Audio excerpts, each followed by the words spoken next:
हिजाब पहन कर नाचो जनाब, मसले की तो कोई बात ही नहीं है। यहाँ पर ये जो खातून हिजाब पहन कर नाच रही है, मैं इस पर यह कहूंगा कि ये हिजाब की बेहुरमती कर रही है, क्योंकि ला तलबिसुल हक़ बिल बातिल, हक और बातिल को आपस में मत जोड़ो। हक अलग है और बातिल अलग है।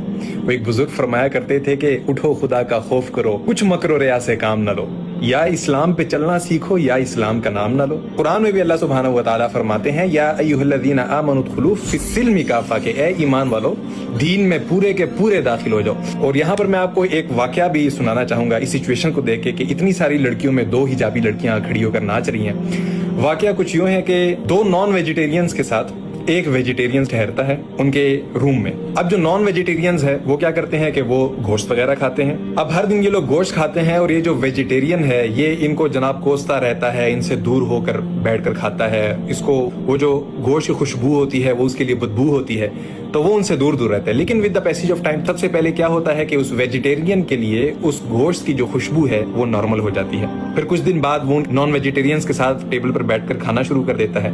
फिर एक दिन ऐसा आता है कि वो उसे चख लेता है, और फिर एक दिन ऐसा आता है कि यही वेजिटेरियन नॉन वेजिटेरियन बन जाता है। अब ये जो वेजिटेरियन था ये नॉन वेजिटेरियन कैसे बना? ये वेजिटेरियन इसलिए नॉन वेजिटेरियन बन गया क्योंकि इसने उन नॉन वेजिटेरियंस की सोहबत इख्तियार की थी, उसके लिए वो चीजें नॉर्मल हो गई हैं। तो यही पैगाम मेरा हिजाबी लड़कियों के लिए है जो हिजाब करती हैं, जो पर्दा करती हैं। मैं उनको कहता हूं कि अगर आपके सर्कल में ऐसी खवातीन हैं जो पर्दा नहीं करती, जो बॉयफ्रेंड्स रखती हैं, जो नाचती हैं और इस किस्म की गलीज हरकतें करती हैं अखलाकी लिहाज से, तो मैं इनको कहूंगा कि मेरी बहनों इनसे आप दूर हो जाएं, वरना बहुत जल्द खरबूजे को देकर रंग पकड़ने लग जाएगा। और बहुत सारी हिजाबी लड़कियों के लिए ये चीजें नॉर्मल होने लग जाएंगी कि चलो जी आज नाच लेते हैं, मसले कोई बात नहीं है, ये भी तो नाच रही है, मैं भी नाच लेती हूँ, इनका कुछ नहीं जा रहा तो मेरा भी कुछ नहीं जाएगा।